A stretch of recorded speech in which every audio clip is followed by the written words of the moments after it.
Oh, hello there. Good afternoon, ladies and gentlemen. Welcome back to the channel. Today we're talking about something completely different from the last two videos I said I would do. Nothing to do with anything in the United Kingdom on the 12th of December.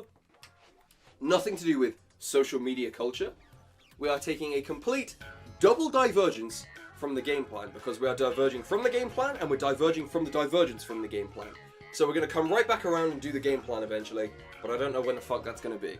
Anyway, welcome back. Now see, there is something that I want to discuss today. Something very controversial, very hard-hitting, very, journalistic, nitty-gritty kind of stuff, right? What I want to talk about today is Pokemon Shield. The infinitely better version of the two versions, and how that they are actually very good games, and as you can probably tell by the title of this video, that you're just being a big baby, and you stink, wah wah. Now we all know the notoriety and the infamy of the Dexitters. So, here's what I think is going to happen. They're going to see the title of this video, they'll go, Sword and Shield, bad! Come and have a look at my video, dislike it immediately and close out the tab, and then probably continue to wank to some Gen 3, Gen 4 porn. Anyway, what I say to you is this. Your hate, your dislikes have already fueled me. My audio quality has already notably improved thanks to your hate. What's next? The video quality? The content itself? The YouTuber himself? Because let me tell you, if you end up improving me, I'll just get more handsome and, I'll start stealing your life. I'll start stealing your car, your house, your girlfriends and wives and your... Sorry, no, I mean, that was bad, that was a very poor taste joke because obviously, if you're part of that community, the chances of you having a girlfriend or wife is criminally low, you fucking lonely bastard. Whoa, I crack myself up, really I do. Wow, whew, that's a good one. Anyway, for the last week I've been playing Pokemon Shield, and let me tell you, I did not want to like that game. As previously mentioned, I was part of the Dexitters, the community that were just hating on Pokemon Sword and Shield for the fact that, Game Freak lied to people, this, that, the other, whatever. Basically, the point of the matter is, I had stocked myself up with so many sound bites, so many videos of oh, the animations are reused, oh, the models are reused, oh, look at that shadow, it doesn't render properly, oh god, it looks so bad, look at that dog turning around, it's just bad, oh, it's just shit, really, isn't it? I had stocked myself up with so many of those that I thought to myself, by the end of the game, I can't possibly like this game. And yet, here's the thing. The moment I left the first house, your own house, in Postwick Village, the first town in the game, I saw the surroundings, saw the countryside, modelled after the British countryside. I thought to myself, holy shit, I have lost this fight, this game is beautiful, and I love it. And it just keeps getting better. Oh my god. Now, I already know what some of the angry rage babies in the community will say. Look at it, the animation is so bad. Look at XD getting darkness, look at a Colosseum, look at stadiums, they've all got better animations, and it's hopping up and down. Oh, it's just so bad. Colosseum 8 years ago. Oh, Game Freak lied, Game Freak. And yes, they're all very valid and very, very strong criticisms of the game.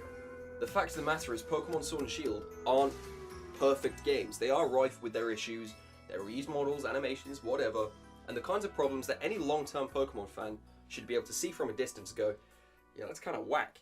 But it does not matter. Sword and Shield are games that are criminally fun.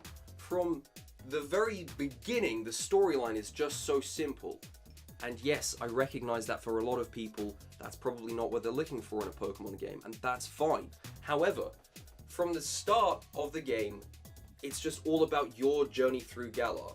You meet an evil team that for once isn't seeped in edginess and shittiness and we want to take over the world, we want to take it over! We don't get any of that this time. It's actually kind of a heartwarming background to the team, and I love it. It's brilliant. And the characters. The characters. The reuse of animations is in itself a problem. Yes, I will admit that. And it's something that they probably need to sort out and they'll probably only fix with a long development cycle. However, people get so caught up on the old animations, they don't even bother listening to the new animations. Listening? Fuck. People get so caught up on the old animations, they don't even like bother looking or recognizing the new animations. Pyro Ball? The Gigantamaxing and Dynamaxing animations? The fucking Snipe Shot for all the starters? Like every starter ultimate move, I suppose you'd call it. They look incredible. Oh my god. Speaking of reused animations, Hop. Everyone pointed out at this like start of the whole Sword and Shield debacle that, you know, Hop was reusing How's animations. You know the one. And honestly, that doesn't matter, because Hop's character is easily one of the best rivals we've had in any Pokemon game for a very long time. I would say easily since Gen 5. Again, I'm kind of got a thing for Gen 5. Anyway, the rival is incredible. For once, at the end of the game, we don't have a simple ending to a story that just finishes with, I'm just going to keep getting stronger until I beat you. No, we actually have a resolution this time. And it's incredible, because he goes from like overconfident at the start to getting his dick beaten in the middle, and then by the end of it, he's kind of accepted that he's not going to get the goal that he kind of always wanted. But instead, he doesn't compromise, but he moves his motivation somewhere else. And I love Hop's character! And I just can't stop talking about Hop. He's just great. I honestly think Game Freak have outdone themselves with like trainer emotion in this, because I don't think we've ever, like, my final battle with Hop in the championship, the like semi-finals of the game, had me feeling weird, dude. I felt bad for beating him. His reaction just fucks me up. Game Freak have been able to convey so much emotion throughout the whole game just with how trainers react to losing. It's nuts. And that's not even considering as well the new models in the game. People complain about the old models a lot, and that's okay, whatever, valid point. However, people also ignore the fact that there are new Pokemon in the game. You know, Toxtricity is one of my favourites. Lightning, Poison, what an incredible typing. My man got me out of so many difficult points, it's incredible. And he's got 2 forms. Nuts! I love it. You've got things like, you know, Cinderace, you've got Rillaboom, you've got Inteleon.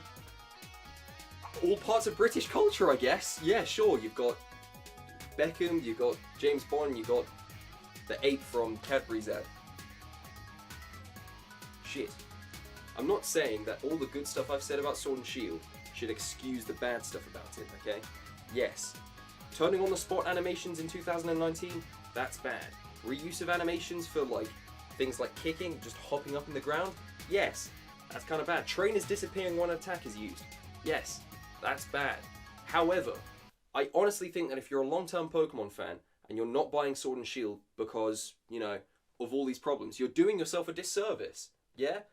Call out Game Freak for lying, absolutely. Buy the game and give it a bad review if you genuinely don't like it, yes, absolutely. But for fuck's sake, don't send death threats to the fucking developers. Don't hound them on social media because they didn't give you the Pokemon that you wanted in the decks. Honestly, that's not very cash money of you. Do not pass go, do not collect $200, go straight to jail, you sick, stupid bastard.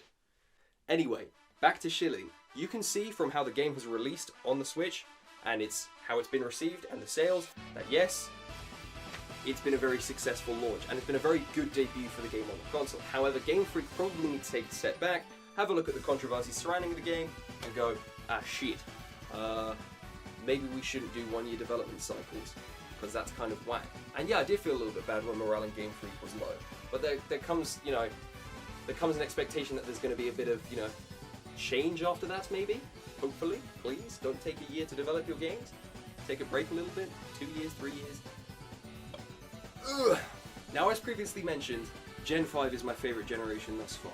The characters, the storyline, the richest storyline between Black and White and Black and White 2. Oh my god, those games still have me asking to this day the same question in front of the mirror. Where the fuck is Hilbert? Anyway, brushing that whole can of worms aside, you can definitely see the contrast between Gen 5 and Gen 8. Yes, I know some people will snort and go, ha, ha, yeah, one's good and one's bad. And no, you're wrong, and you're a mouth breather, and you need to go and stop watching this video, you bastard, if you think that. Anyway, not the point at all. The thing is, Gen 5 and Gen 8 have a lot of similarities. Character depth, I like both of them. And if there's one thing that Sword and Shield does, that Gen 5 does, that Sword and Shield definitely does, it's nail the music. And when I say the music and nailing, it is an absolute pleasure to hear the soundtrack. Thank you for watching this very impromptu video on Pokemon Sword and Shield. I know it wasn't a part of the game plan, however, we kind of, you know, adapt, diversify, divert from the game plan. The game plan! Hopefully the next video is going to be either the one that I was planning as the original Divergence, or it will be social media culture.